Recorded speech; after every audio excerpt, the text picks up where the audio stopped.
இந்த क्वेश्चனை படிச்சோனே எனக்கும் இந்த தோணல் இருந்தது.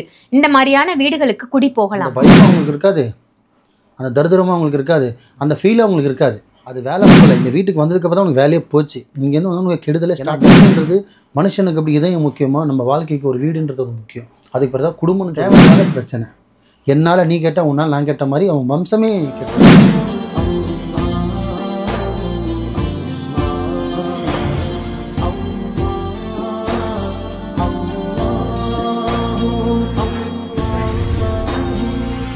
மரிஜன்ம நேயர்கள் அனைவருக்கும் அன்பான வணக்கங்கள். புழல் காவாங்கரை MM டவர்ஸ்ல இருக்கக்கூடிய மாலிக் பாய் அவர்களை தான் சந்திக்க வந்திருக்கோம். வணக்கம் பாய். வணக்கம்மா. நல்லா இருக்கீங்களா? நல்லா இருக்கு, அல்லாவோட கிருபை கொண்டு. நீங்க எப்படி இருக்கீங்க? நல்லா இருக்கேன் பாய். உங்களுடைய பதிவுகள்லாம் மக்கள் ரொம்ப விரும்பி பார்க்குறாங்க.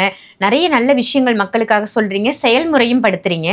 அதுக்கு உங்களுக்கு ஒரு பெரிய நன்றிகள் பாய். இன்னைக்கான டாபிக் என்ன அப்படின்னு பார்த்தீங்கன்னா, இப்போ இது வந்து ஒரு கமெண்ட்ல கேட்ட கொஸ்டின் தான். என்ன கேட்டிருக்காங்கன்னா, ஒரு வீட்டில் வந்து சூசைட் பண்ணி ஒருத்தர் இறந்துடுறாங்க, இல்லை சில பேர் வந்து தனக்கு தானே தீ வச்சு இறந்துருவாங்க. இந்த மாதிரி ஒரு வீட்டில் நடந்துருச்சு, ஒரு துர்மரணம் அந்த வீட்டில் நடந்திருக்குன்னா, இப்போ அடுத்தது அவங்க காலி பண்ணி போயிட்டாங்கன்னா வேறு ஒருவர் அந்த வீட்டிற்கு குடி போகலாமான்னு கேட்டிருக்காங்க.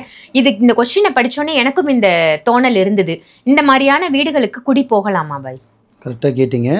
ஆக்சுவலி ஒரு நல்ல ஒரு கமெண்ட்டை நானும் பார்த்துருந்தேன்.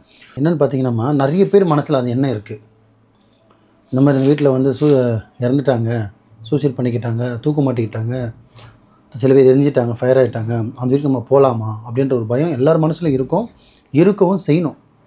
ஏன்னா பயந்தால் தான் மனுஷன், பயப்பட மனுஷனே கிடையாது. ஸோ அந்த மாதிரி ஒரு மனசில் என்ன இருக்கும்போது பார்த்திங்கன்னா, அதுலேயே வந்து இறந்து போகிறதுலேயே வந்து நிறைய வகைகள் இருக்குது. துர்மரணம் இருக்குது, இயற்கை மரணம் இருக்குது. இப்போ முதல்ல வந்து இயற்கை மரணம். இப்போது ஒரு வீட்டில் வந்து வாடகை இருக்கிற வீட்டில் ஒரு பேரண்ட்ஸ், ஒரு ஃபேமிலியாக இருக்காங்க.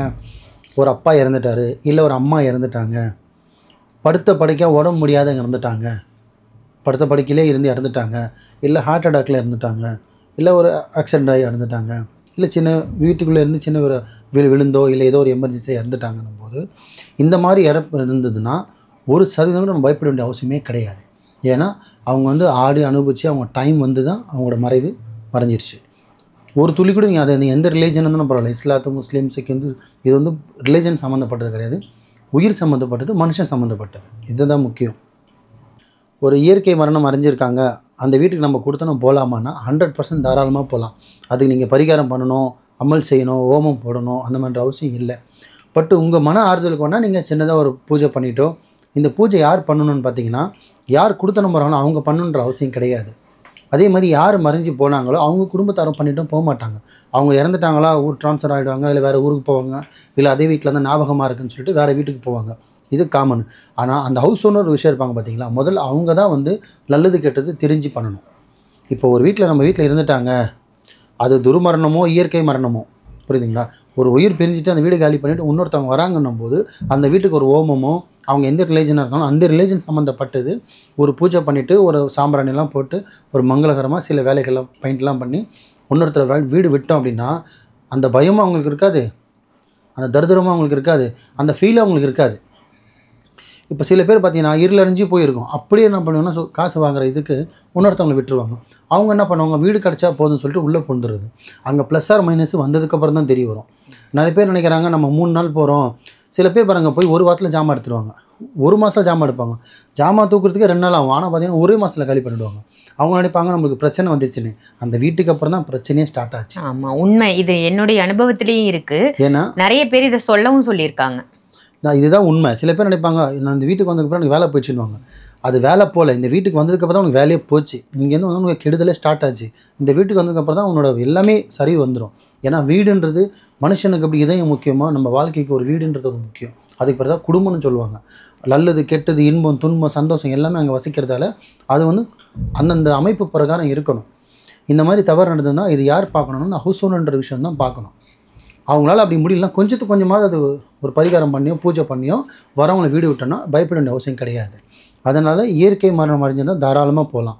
ஆனால் இதே வந்து தூக்க மாட்டிக்கிட்டாங்க, சூசைட் பண்ணிக்கிட்டாங்க, இல்லை பாய்சன் குடிச்சிட்டாங்க, இல்லை எரிஞ்சிட்டாங்க, முக்கியமாக எரிஞ்சுது தூக்க மாட்டேங்கிறது, ரெண்டும் மோசமானது. பாய்சன் கூட பிரச்சனை இல்லை, ஏன்னா இது ரெண்டுமே வந்து துடிக்க உயிர் போகும். தூக்கு மாட்டுறதும் எரியுறதும் ஒலாத்தி உயிர் போகும். யாரும் கை கட்டி போட மாட்டாங்க. வளாத்தம் அது என்ன கற்றுதோ அது அங்கே தான் 100% வளாத்தம். ஸோ அதனால் பாய்சனாவது தூங்கும் போதே முடிஞ்சிடும், பிரச்சனை இல்லை. ஸோ அந்த 3 சூசைட்ன்ற விஷயம் யாருன்னா பண்ணிக்கிட்டாங்கன்னா, அது ஒரு வாடகை வீட்டுக்காரங்க போகிறாங்கன்னா தயவு செஞ்சு நான் ஹவுஸ் ஓனர்ன்ற ஒரு ஆளுங்களும் சொல்கிறேன், யார் மனசும் தப்பு நோக்கத்தை நான் சொல்லலை. வரவங்களும் நல்லா இருக்கணும், நீங்களும் நல்லா இருக்கணும். நம்ம வீட்டுக்கு வந்து வாழ்ந்ததாக இருக்கணும் தவிர நம்ம வீட்டுக்கு வந்து கெட்டு போனதாக இருக்கக்கூடாது, வாடகைக்காரங்க வந்தாலும் சரி. அதனால் இந்த மாதிரி ஒரு விபத்து நடந்தால், சூசைட் பண்ணி இறந்துட்டாங்கன்னா அந்த இறந்து போனவங்கள வீடை காலி பண்ண வச்சுட்டு மற்றவங்க யார் இருக்காங்களோ அந்த வீடை ரெடி பண்ணிவிட்டு அந்த வீட்டுக்கு நீங்கள் எந்த ரிலீஜனோ, ஹிந்து படியோ, முஸ்லீம் படியோ, கிறிஸ்தவர் படியோ, எது பிரகாரம் உங்களுக்கு மனசுக்குன்னு தோணுதோ அதுக்கு தகுந்த மாதிரி ஒயிட் வாஷ்லாம் பண்ணி அந்த வீடை ரெடி பண்ணி பூஜை போட்டு ஒரு தடவைக்கு 2 பூஜை போட்டு மற்றவங்க நீங்கள் வாடகைக்கு போனீங்கன்னா உங்களுக்கும் இந்த பிரச்சனை இல்லை, வர்றவங்களுக்கும் இந்த பிரச்சனை கிடையாது. காசுக்கு ஆசைப்பட்டு வரவங்க பெயிண்ட் அடிச்சுட்டா ஒன்றும் தெரியாது நினச்சி விட்டோம் அப்படின்னா அந்த வீட்டில் வந்து பார்த்திங்கன்னா சூசைட் பண்ணுறவனுக்கு ஒரு 18 வயசு, 20 வயசு, 25 வயசு, 30 வயசுக்குள்ளே இருந்தானா கம்பல்சரி பிரச்சனை கொடுப்பான். புரியுதுங்களா?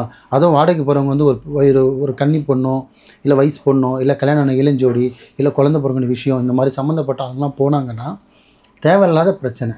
என்னால் நீ கேட்டால் உன்னால் நான் கேட்ட மாதிரி அவன் வம்சமே கெட்டுடும். ஏன்னா டக்குன்னு அந்த மாதிரி ஏன்னா வளாத்தம் சில உயிர் இந்த மாதிரி துர்மரணம் ஆகிறது, தானே அழிச்சிக்கிறது வந்து பார்த்திங்கன்னா வளாத்தம். அப்படி இருக்கிறவங்க பாதிப்பு யாருக்கு வரும்னா அந்த வீட்டில் வசிக்கிறவங்க ரூமில் தான் வரும். நல்லா வார்த்தை கவனிங்க. அது 10 வீடாக இருந்தாலும் சரி, 10 போர்ஷனில் ஒரு போர்ஷனில் மட்டும் சூசைட் பண்ணியிருந்தானா அந்த ஒரு போர்ஷனில் அந்த ரூமில் யார் தூங்குறாங்களோ அவங்களுக்கு அந்த பாதிப்பு வந்தே தீரும். அது பரிகாரம் பண்ணி அந்த வாசலில் பொருள் புதைச்சி அதை கட்டுப்படுத்தணும். வீட்டை விட்டு இப்போ ஒரு நாய் உள்ளே புந்துருச்சு, ஒரு பாம்பு உள்ளே புந்துச்சு, என்ன பண்ணுவீங்க? என்ன பண்ணுவோம்? பாம்பை பிடிக்கிறது உள்ளே போகுமா? போக மாட்டோம். பாம்பை பிடிச்சி ஒன்று கொள்ளணும், இல்லை தூக்கி காட்டில் விடணும். சுத்தமானதான் தான் நம்ம உள்ளே போவோம். அந்த மாதிரி ஒரு ஆத்மான்னு ஒன்று வந்ததுன்னா அதை சுத்தம் பண்ணிவிட்டு க்ளியர் பண்ணிவிட்டு சில கட்டெல்லாம் போட்டு எல்லைக்குள்ளே வராத மாதிரி வீட்டுக்குள்ளே வராத மாதிரி கட்டு போட்டு நீங்கள் தாராளமாக வீடு விடலாம். அதுக்கு நீ வீடை உடைச்சிடணும், டெமாலிஷ் பண்ணிடணும், அதெல்லாம் தேவையில்லை. அதுக்கு தானே ப்ராப்பராக ஒரு பரிகாரம் பண்ணிவிட்டு யாரை வேணாலும் வீடு விடலாம் தைரியமாக. ஸோ அதனால் ஹவுஸ் ஓன் இந்த வீடியோ வந்து ஹவுஸ் ஓனருக்கும் சேரும், வாடகை போகிறவங்களுக்கும் சேரும். நீங்கள் வாடகை போகிறீங்களா தைரியமாக வாய் விட்டு கேளுங்க. வீடு நல்லா இருந்தது, புது வீடாக இருந்தால் பயப்பட தேவையில்ல. பழைய வீடாக இருக்கா, இந்த மாதிரி சம்பவம் நடந்ததா, உங்களுக்கு வாடகை கொடுக்க போகிறது நீங்கள், அட்வான்ஸ் கொடுக்க போகிறது நீங்கள், நல்லது கெட்டதோ பட போகிறது நீங்கள். கேளுங்க, தப்பு கிடையாது. இந்த விபத்து நடந்ததா, என்ன ஆச்சான்னு வீடு உங்களுக்கு பார்த்தாலே தெரிஞ்சிடும். சந்தேகம் இருந்ததுன்னா அந்த மாதிரி நான் இருந்தேன்னா கேட்டு தெரிஞ்சுக்கிட்டு போய் வாழ்ந்தீங்கன்னா சந்தோஷமாக வாழலாம். தேவையில்லாத பிரச்சனைகள் ஸ்டாப் ஆகிடும். இது தேவையில்லாத விஷயத்தில் நம்ம போய் மூக்கு நுழைச்சோம் அப்படின்னா ஒரு நாள் படுற பாடு கிடையாது. இது பல வருஷம்னாலும் சீக்கிரத்தில் மீட்டெடுக்க முடியாது. அப்புறம் அதை மீட்டெடுக்கிறதுக்கு நீங்கள் லட்சமாக செலவு பண்ணணும். அப்புறம் தர்கா வாசலுக்கும் கோவில் வாசலுக்கும் மந்திரிகை வாசலில் தான் நீங்கள் அலைய வேண்டிய நிலைமை வந்துடும். அதனால் ஒரு வாடகை வீட்டுக்கு நம்ம எடுக்கிறோன்னா, வாடகைக்கு போகிறோம், லீஸுக்கு போகிறோம், ஒரு வீடை வாங்குகிறோன்னா அதோட நல்லது கெட்டது தெரிஞ்சுக்கிட்டு செய்யுங்க. மக்களுக்கு சொல்ல வர கருத்து அதுதான். ரொம்ப சிறப்பாக சொன்னீங்க பை. நிறைய பேருக்கு வந்து இந்த சந்தேகம் இருந்திருக்கும். இந்த பதிவின் வாயிலாக இந்த சந்தேகம் வந்து தீர்க்கப்பட்டது அப்படின்னு சொல்லலாம். எல்லாருக்கும் ஒரு உறுதுணையாக உதவியாக இருக்க மாதிரி ஒரு நல்ல பதிலாக கொடுத்தீங்க. அருமையான தகவலுக்கு நன்றிகள். நன்றிம்மா.